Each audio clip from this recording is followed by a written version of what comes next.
Mayyuu xiyyaara keessattis ta'ee riippoortii keessatti waanuma tokko namarraa fuutee akka hin qabneef yookiin immoo nuu qabii akka kanatti nu gargaarii nu dabarsifaa yoo siin jiran jettee mucayyoo hiriyaa koo madaamiin koo waan hedduu jettee gorsitee isinillee isin fayyada jedhee isinii qabadhee dhufe maaliif yeroo baay'ee nuti garaa laafnaa amala wal gargaaruu aadaadhuma Oromoo keessattiyyuu wal gargaaruu walirraa fuudhuu isa kana jechuudha kan nuti qabnu ashamaa harka fuunee hordoftoota koo nagaa waaqayyo lafa jirtanitti isiniif haa ta'u akkam jirtu nagaa keessanii nagaadha rabbiin galannaa ta'u jecha haaraa kan dhuftanii nooraa baga nagaan dhuftanii subscribe gochuudhaan gara maatii keenyatti dabalamaa yoo jaallattan immoo viidiyoo kana like share gochuu hin dagatinaa yaada qabdanillee naaf barreessaa jecha yeroo hundumayyuu viidiyoo wantoota gorsas haa ta'u mudannoos haa ta'u kanan isiniif dabarsuu fi akka isin sodaattaniif otoo hin taane akkasiin of eeggannoo taasiftanii fi kanaafiyyuu viidiyoo kana seeraan dhaggeeffadhaa keessumaayyuu obboloonni biyya namaa keessa jirru hundumti keenyayyuu guyyaa tokko galuudhaaf jirra waan ta'eef nu mudachuutii danda'a jechuudha. Kanaaf of eeggannoo taasisuun mudannoo tokko yoo mudate inni tokko immoo irraa barachuu akkasuma immoo wantoota hin beekne immoo walirraa barachuu waliif dabarsuu miidiyaa keenya faayidaadhaaf akka nu gargaarutti isiniin jedha obboloota koo viidiyoo kana hamma dhumatti dhaggeeffadhaa.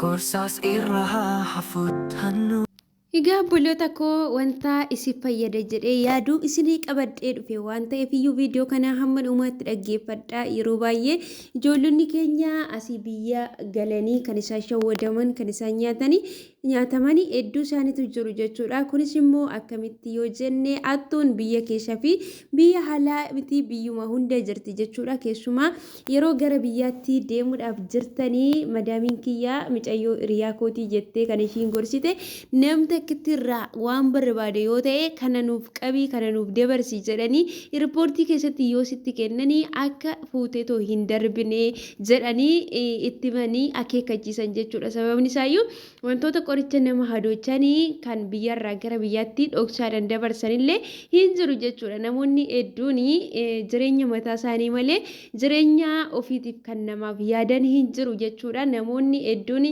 biyyootarraa gara biyyootatti hin daddarbu jechuudha. Kanaafiyyuu namoonni akkasii ofii isaaniitti natsaa ta'anii yookiis immoo ofii isaaniitti billi isaan darbuudhaa fi akka waan rakkatanii akka waan ba'an isaaniitti baay'ate yookiis immoo kiiloo isaanii irra darbetti kan isaan namatti kennanii achi keessatti yoo akka carraa ta'ee kan darbuuf ta'e hin darba akka carraa ta'ee darbuu dhiisa taanan immoo garuu situ ittiin qabamee tooyi deemee ittiin mana hadabaa yookiis immoo situ qabamaa jechuudha. Kanaafiyyuu riippoortii keessattis ta'ee yeroo biyyarraa gara biyyootatti imalluu jechuudha. Waanuma tokko namarraa fuunee nama gargaarra jennee tooyi jireenya ofii keenya yookiis immoo kaayyoo keenya imala irra jirurraa akka booddeetti hin deebine of eeggannoo taasisuuti qabdu jechuudha. Maaliif bara kana keessatti baay'ee amaadha jechuudha. Dhalli namaa gubbaa isaatu nama fakkaata malee keessi isaa bineensa baqa waliif yaaduun afee jira.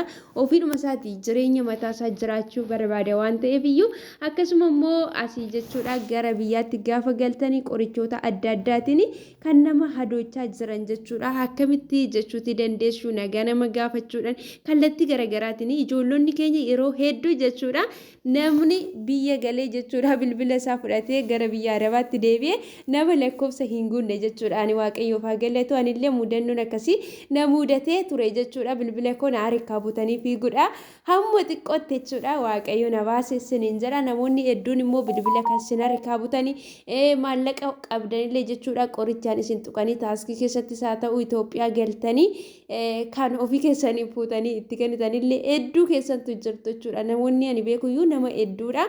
Kanaafiyyuu kun akka hin taanee fi of eeggannoo taasisuun baay'ee barbaachisaadha jechuudha.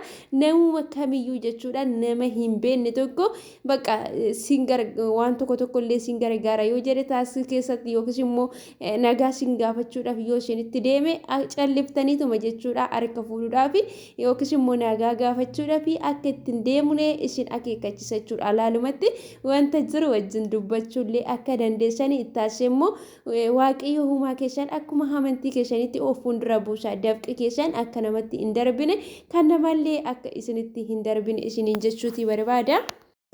Garuu hattuudhaan tokkiin hattuudhaan smaartiitu jira beektaa haga feetee yoo ta'u smaartii taate hattuu jalaan baanittu jira sii galee bakka hattuun Itoophiyaa keessatti waasi dibduu saadaan hattuu waasi dibdee ka gootanii dari amaaraa dhufte sun falfalaa yaati waasi dibdee sun raas baale abdeetii yaada goodii isaan abdeet godhaa deeman hattummaa bakka yoo tokkoon dibaan naname kana biraatii sitti dhufan sii galee haga feetillee qaruutii soo taate haga feetillee soo baratte hattuu harkaan baanittu jira baay'isawwee jijjiiratanii dhufan kalarii isaanii.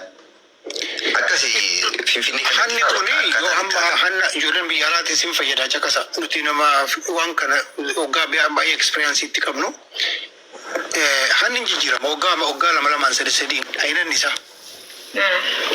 Amma eessa gahee amma sadarkaa deenjira sirra gahee jira amma ka qorichaa nama tuqan tokko dhufe warri Goojjaamee kun maal fidde waraqata irratti faa wanni battanti dukeetii wahii yookaan immoo salaam sin jette kun nama si beekutti siifu maqama biriisitti samiiraan deenne shireessitti marata ati deeqaa 40-30 of hin beektu waan qabdu sirraa fudhata kuni baay'isawee intal labbeeraa kiyyaa kan finfinnee waggaa hagamteetti nyaatamteerti waan akkanaa kanaan so nama hin beeknetti kalaa hudhabu number 1 mallaqa kan kee bakka 2-3 kaa'aa jechuun number 2 amma cheekidhaan deemu akkaawunti mawuxaati yes akkaawunti mawuxaati exactly.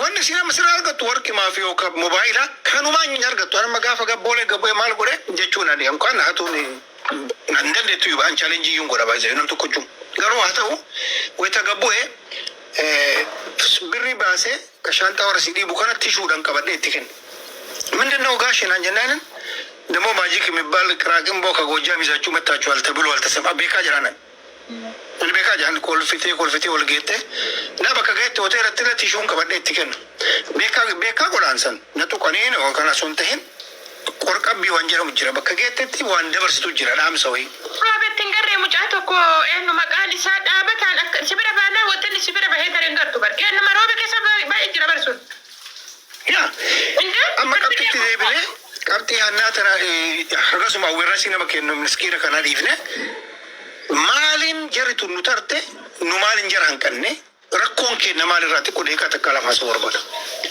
Namni kenna barmoota irratti fookasii hin godhu. Barmoonni biddeena naa baasaa hin baasuu qofa laala namni kenna. Biddeena caala barmoonni baay'isawee. Biyyaan baa kanaa yoo deemte namni barateef hin barate takkaa miti. waan robaaletti baratte sena siddalee jechuun osoo hin ta'in si fayyada bakka maratti appilikeeshinii guutuu haa ta'u wama mararattu si fayyada barmoonni bakka deemtetti nambar waan tokko kana. Lammaffaa riyaa biyya kiyya irratti naa taruu danda'a. Maaliif shallamaan shaggar irraa dhufe salaala irraa dhufe dalagatee asuu agartu asuu wajji kee argu asuu natti dalagatee gangalatee ka'ee miliyoonara ta'a. Abarraa fi daadhiin ati maaliif san carraa san uf dhoggitee ufitti agguurtee Saudi Arabiyaa fi yookiin bakka birii Liibiyaa jinnii maa deemtaadha. Akkas fookasiin kana nambar 1. Egaa biyya namaa keessatti namni waan ta'eef isiif fayyadadhee viidiyoo kana isinii waraabee jira. Of eeggannoo godhaadhaa waaqayyoommoo isin haa eegu. Yaada qabdan komentii irratti naaf godhaadhaa. Yoon dogoggoreef immoo naaf galchaa. Turtii gaarii.